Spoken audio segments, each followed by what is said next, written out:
Hindi first पढ़ाएंगे, जो आपके महान व्यक्तित्व किताब से है। अध्याय 12, पाठ का नाम है अकबर महान।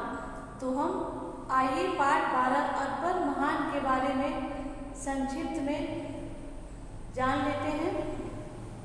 अकबर का जन्म राणा विशाल के महल में 15 अक्टूबर सन 1542 को हुआ था। किसके महल में? राजा विशाल के महल में 15 अक्टूबर सन 1942 को हुआ था। और इनके पिता का नाम हुमायूं था। इनके पिता का क्या नाम था? हुमायूं। और माता का नाम था इनके हमीदा बानो। पिता का नाम हुमायूं था और माता का नाम था हमीदा बानो। अकबर का बचपन संघर्षों से बीता। अकबर का जो बचपन था वो कड़े संघर्षों के साथ बीता। लेकिन जो बचपन की मुसीबतों ने इन्हें निर्भीक और साहसी बना दिया। लेकिन क्या हुआ? इनका जो जीवन था वो कड़े संघर्षों से बीता, लेकिन जो बचपन की मुसीबतें थी उन मुसीबतों से ये निर्भीक और साहसी बन गए। ठीक, जो बचपन की मुसीबतों से ये निर्भीक और साहसी बने। इनका मन पढ़ाई में नहीं बल्कि अनुभव ज्ञान में अधिक लगता था। इनका मन पढ़ाई में नहीं लगता था, इनका मन अनुभव ज्ञान में, किसी अनुभव ज्ञान में लगता था। ठीक, जब वह 14 वर्ष का हुआ तो पिता का देहांत हो गया। जब अकबर 14 वर्ष के हुए तो इनके पिता का देहांत हो गया। फिर भी अपने संरक्षक बैरम खां तथा धर्म शिक्षक अब्दुल लतीफ के सहयोग से उसने यश अर्जित किया। लेकिन फिर भी उन्होंने क्या किया? अपने संरक्षक बैरम खां, ठीक है, अपने संरक्षक बैरम खां तथा अब्दुल लतीफ, बैरम खां तथा धर्म शिक्षक, इनके जो धर्म शिक्षक थे उनका नाम था अब्दुल लतीफ के सहयोग से उसने यश अर्जित किया। इस प्रकार से हम अकबर महान के बारे में आपको संक्षिप्त में बताएं। अब मैं आपको किताब से पढ़ के इनके बारे में समझाऊंगी। कक्षा 7 हिंदी फर्स्ट में महान व्यक्तित्व से अध्याय 12 अकबर महान के बारे में आपको किताब से समझाते हैं। अकबर का जन्म अमरकोट के राजा बिसाव के महल में हुआ था 15 अक्टूबर 1542 ईस्वी को। कहाँ हुआ था? अमरकोट के राजा बिसाव के महल में। अकबर का बचपन बड़े ही संघर्ष के मध्य व्यतीत हुआ और अकबर का जो बचपन था वो बहुत संघर्ष के बीच व्यतीत हुआ। कई बार तो उन्हें अपनी माता हमीदा बानो तक से अलग हो जाना पड़ा और भाग्य के सहारे जीवित रहना पड़ा। और कई बार उनको अपने माता से अलग होना पड़ा और भाग्य के सहारे जीवित रहना पड़ा। लेकिन बाल्यावस्था की मुसीबतों ने उन्हें अत्यंत निर्भीक और साहसी बना दिया। बचपन में जो मुसीबत वो झेले वो उन्हें निर्भीक और साहसी बना दिया। जब वो 5 वर्ष के हुए तो उनकी पढ़ाई लिखाई की उचित व्यवस्था की गई। जब वो 5 वर्ष के हुए तो उनकी पढ़ाई लिखाई की उचित व्यवस्था की गई। लेकिन उनका मन खेल कूद में, घुड़सवारी में, तलवार चलाने में, हाथियों की लड़ाई आदि देखने में अधिक लगता था। 20 वर्ष की आयु प्राप्त होने तक अकबर ने एक उदार मुगल शासक के रूप में यश प्राप्त कर लिया। मध्यकाल में यह प्रथा थी कि जो सैनिक युद्ध में पकड़े जाते थे उन्हें गुलाम बनाकर रखा जाता था। और मध्यकाल में यह प्रथा थी कि जो भी सैनिक युद्ध में पकड़े जाते थे उन्हें गुलाम बनाकर रखा जाता था। अकबर ने इस प्रथा को समाप्त कर दिया और जो सैनिक युद्ध में पकड़े जाते थे उन्हें गुलाम बनाकर रखा था, इस प्रथा को अकबर ने समाप्त कर दिया। शासन के कुछ ही वर्षों बाद उसने तीर्थ स्थानों की यात्रा करने वाले यात्रियों पर लगाए जाने वाले यात्री कर को भी उठा लिया। और शासन के कुछ ही वर्ष बाद जो तीर्थ स्थान यात्रा के लिए जो कर लगाए जाते थे यात्री को भी उन्होंने समाप्त कर दी, उठा लिया।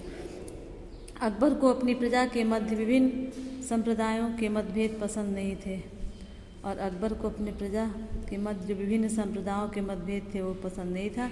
इसलिए प्रजा में एकता और समानता का भाव उत्पन्न करने की भावना से ही उसने जजिया कर को भी समाप्त कर दिया और उन्होंने प्रजा की एकता और समानता के लिए जजिया कर को भी अकबर ने समाप्त कर दिया।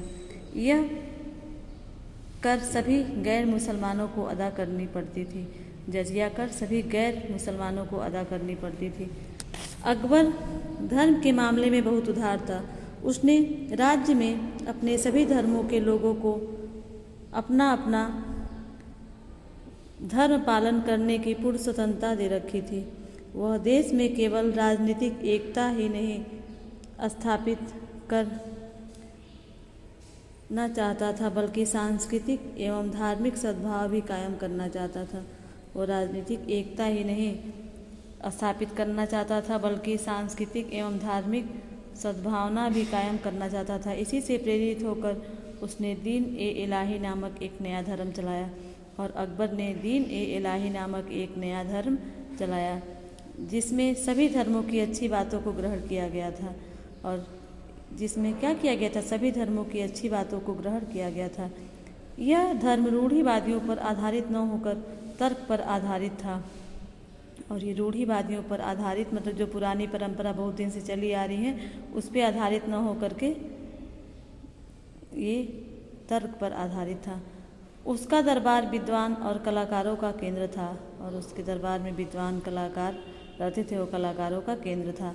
फारसी राज्य भाषा फारसी थी, उसकी राज्य भाषा फारसी थी। इस समय फारसी भाषा के मौलिक रचनाएं की गई तथा दूसरी भाषा के श्रेष्ठ ग्रंथों का अनुवाद भी फारसी में किया गया। बहु से भारतीय तथा विदेशी कवि अकबर के दरबार में रहते थे। अबुल फजल द्वारा लिखित आईने अकबरी में अकबर के द्वारा सहायता प्राप्त 59 कवियों का उल्लेख है। और जो अबुल फजल द्वारा लिखित जो आईने अकबरी है उसमें कितने कवियों का उल्लेख है? 59 कवियों का उल्लेख उसमें किया गया है। इस समय फारसी की भाषा को श्रेष्ठ रचनाओं में अबुल फजल का नाम अकबरनामा, आईने अकबरी, निजामुद्दीन की तबकाते अकबरी, गुलबदन बेगम की हुमायूंनामा आदि प्रसिद्ध है। अबुल फैजी की फारसी का श्रेष्ठ कवि था। अबुल फैजी क्या था? फारसी भाषा का श्रेष्ठ कवि था। अकबर का शासनकाल हिंदी पद्य का स्वर्ण युग था और अकबर का जो शासनकाल था हिंदी पद्य का स्वर्ण युग था। इस समय हिंदी में उच्च कोट के काव्य ग्रंथों की रचना हुई। हिंदी के प्रसिद्ध कवि तुलसीदास, सूरदास, रहीम रसखान बीरबल थे। इस समय की प्रसिद्ध हिंदी रचनाओं में रामचरितमानस और सूरसागर है।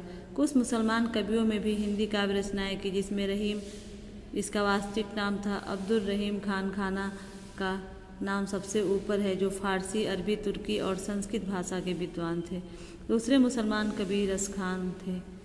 हिंदी के दीवाने खास में नवरत्नों को विशेष सम्मान प्राप्त था।